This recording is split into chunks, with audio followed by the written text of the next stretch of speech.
is slightly different. There are different kinds of being English or British, and very stratified ways of doing that. And maybe the lower classes shouldn't breed as much, right? Maybe their breeding should be controlled while we give birth. That's where that went. Then by the 1990s, there's a group of people mapping the human genome, and it was celebrated as this great accomplishment in 2003, and it is a great accomplishment. It's not that the human genome is any more complicated than anyone else's genome, but it was a cool thing to do. And now we know an awful lot about genetic factors and contributing factors. And we also understand a little bit about epigenetics, and we understand about environmental factors that contribute not only to what happens to you, but what happens to your descendants. Before Charles Darwin first started publishing, there was a French, what would you call that guy? I don't even know, he was a scientist. Because scientists could just be scientists back then. They didn't have to be specialists. His name was Jean-Baptiste Lamarck. And he had this theory that things that happen to you will be passed on to your descendants. Very just so story, right? You know the story about how the elephant got its trunk? Rudyard Kipling wrote this down, stole it, I'm sure, from someone else. This elephant's mother says, hey, we've got pretty big noses, and maybe your parents told you that sometime, I don't know. But be cautious when you go close to the water because it could be dangerous. And the elephant says, why? And the mother says, because. So the elephant goes off and is looking in the water, and she gets too close, and a crocodile grabs her by the nose. And she's panicking, and she's pulling back and slipping in the mud. And as she pulls back, her nose gets stretched long and becomes an appendage, prehensile.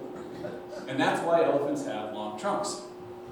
So people read Lamarck, and then they read Darwin, and they said, come on, Jean-Baptiste, this seems very silly.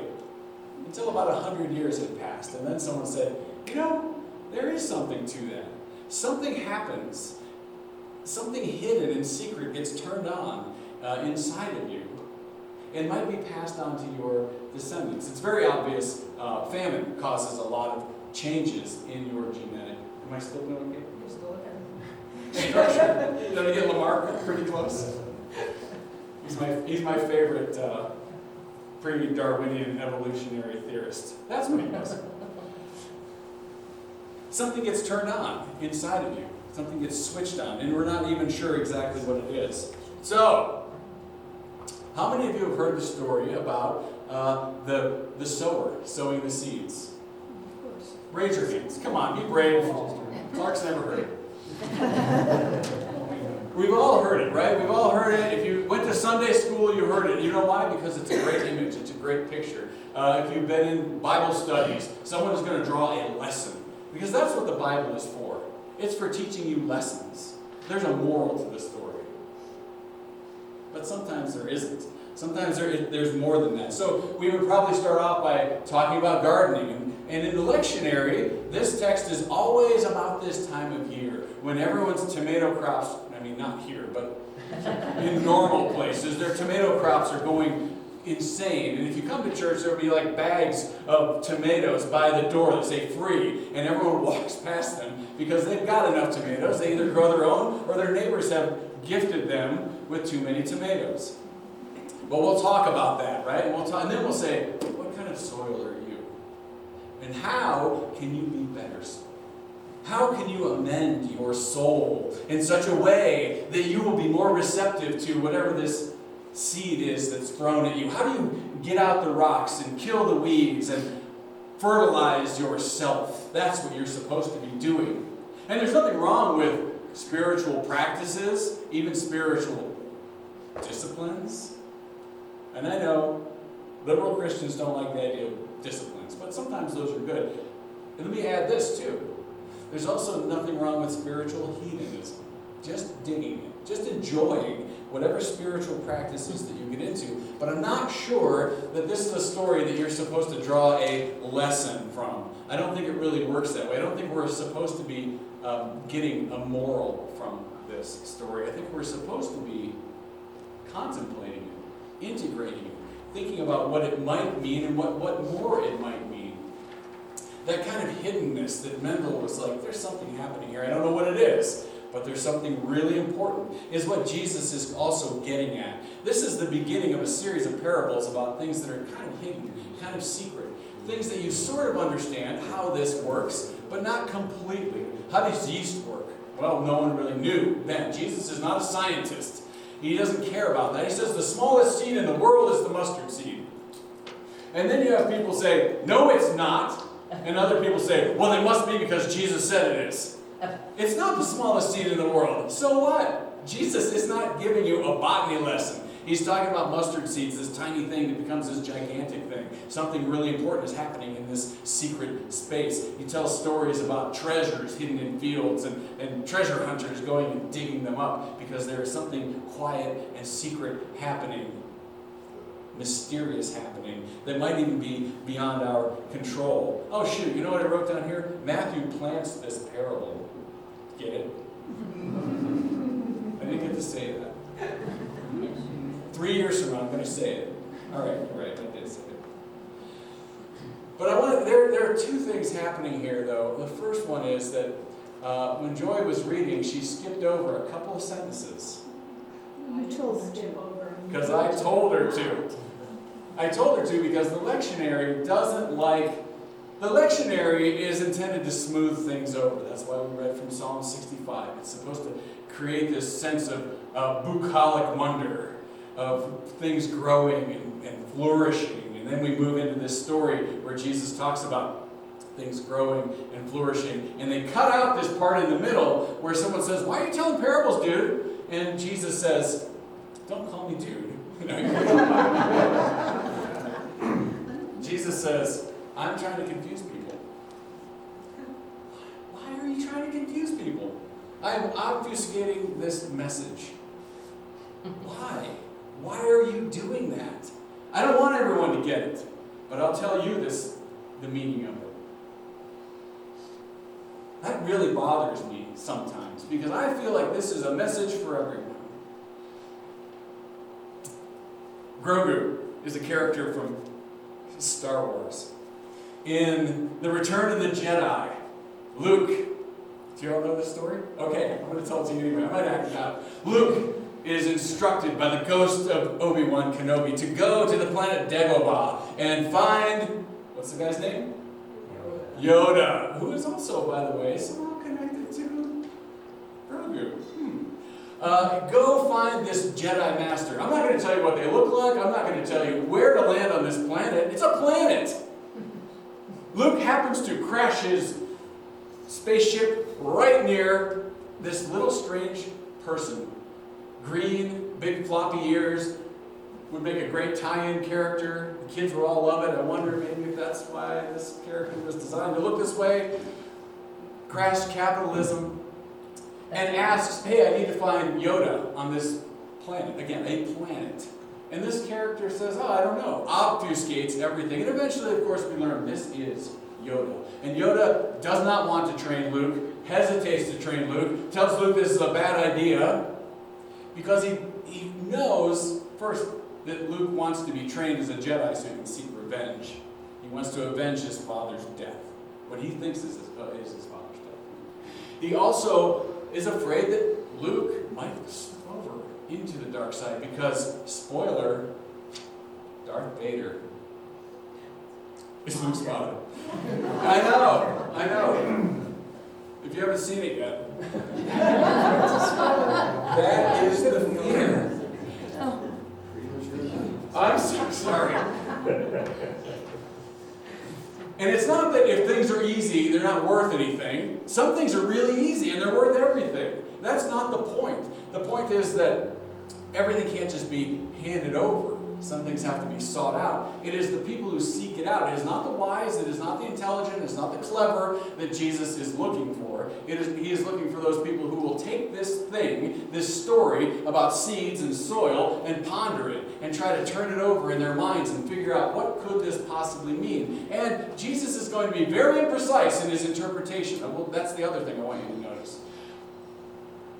Here's a little reading from the Rule of St. Benedict. St. Benedict was one of the first, organized some of the first collective monastic communities in the Christian faith. How is that for being very specific and tight? Some of the first collective monastic communities in the Christian faith, organized by St. Benedict. And this is part of the rule. Do not grant newcomers an easy entry, but, as the apostle says, test the Spirit to see if they are from God. Therefore, if someone comes and keeps knocking at the door, and if at the end of 4 or 5 days, I'm not interested in anything that much, and at the end of 4 or 5 days has shown themselves patient in bearing harsh treatment and denial of entry, and has persisted, then they should be allowed to enter and stay in the guest quarters for a few days. This is not hashtag he gets us. This isn't, oh, look at all this. Now, we do believe in a generous and generative and all-encompassing gospel. But we ought to also understand that this stuff becomes more clear to those of us who are a little more persistent. I say those of us, not only myself in that category, but many other people. The persistent people, the people who are willing, will eventually sort of get something, even though it may not be what you get after all this contemplating. And they may get something that's different from moment to moment. Because parables aren't groovy sermon illustrations. They are not earthly stories with a heavenly message, or whatever parables get called sometimes in this very vapid kind of Christianity that exists all over the place. Jesus is remarkably imprecise in his explanation of the parable. He's got this sower. A certain sower sowed some seeds one sunny summer day. He's out here throwing it around. And in Matthew, he explains it by saying that this is like a person who hears this and then it springs up and it dies, or it's eaten by birds, or it falls in the rocks, and the cares of the world and the desire for wealth choke it out. Is the soil the person? Or is the seed the person? Yes. Or does it matter? Yes. It doesn't matter. This is not a cone. This is not one of those, what is the sound of one hand clapping? But it's close. This is something for you to turn over in your mind and to feed yourself with, to find meaning in. And I like this indeterminate factor. I also like that this sower is indiscriminate. This sower is not careful. If you were overseeing this sower, you would say, bro. And you would say, don't call me bro. If you were overseeing the sower, you would tell her, stop throwing the seed on the path. What is wrong with you? And then you would watch her go over here and throw it in the rocks, and you would go, I'm going to have to hire someone else to do this. And then into the thorns. And why are you doing this? Put the seed on the good soil. Here's the only little bit of maybe the conventional way of talking about this that I'd love to give you. When I was writing this, I looked out the window at my lawn sprinkler, and I saw that some of the water was getting on the road. I don't need that. I'm not here to water the road. Nothing's going to grow there. And then some of it got on the house and the driveway, and I made a note to myself that I did not follow to go out and relocate the sprinkler head.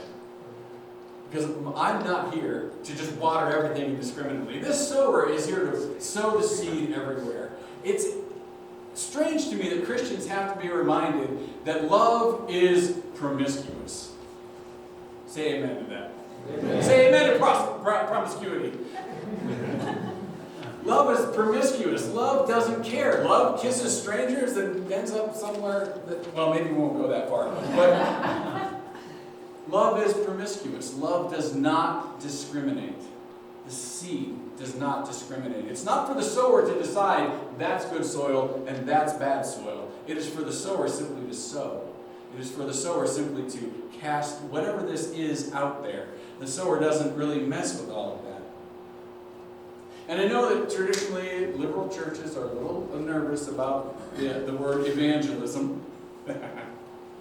Partly because some people have co-opted what that word means and truncated it and made it very tiny and very small, where it doesn't mean promiscuous, indiscriminate love, where it doesn't mean obfuscating a story so that people are curious and drawn in and want to hear more about it, and you give them something that belongs to them that they then carry out and do whatever they want to with it and come back to you with a meaning that you hadn't even divined before, but you say, that might be more what it means. Wow, now you've evangelized me. The other reason liberal churches, I think, are nervous about evangelism is because we have this ancestral memory of a time when we were on top. Liberal churches used to be the church at the center of everything, not in little storefronts.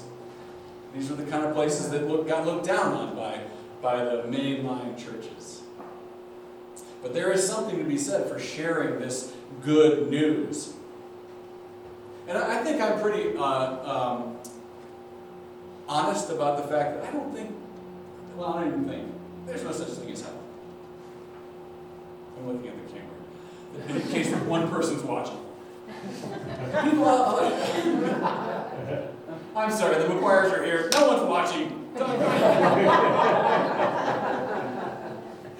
But people often will ask, like, if there's no hell, why would you, what's the good news? What's the gospel mean? This is what Jesus says the gospel is. The Spirit of the Lord is upon me because He has anointed me to bring good news to the poor, to proclaim release to the captives, recovery of sight to the blind, to set free those who are oppressed, to proclaim the year of the Lord's favor. And if that's not good news, what is good news?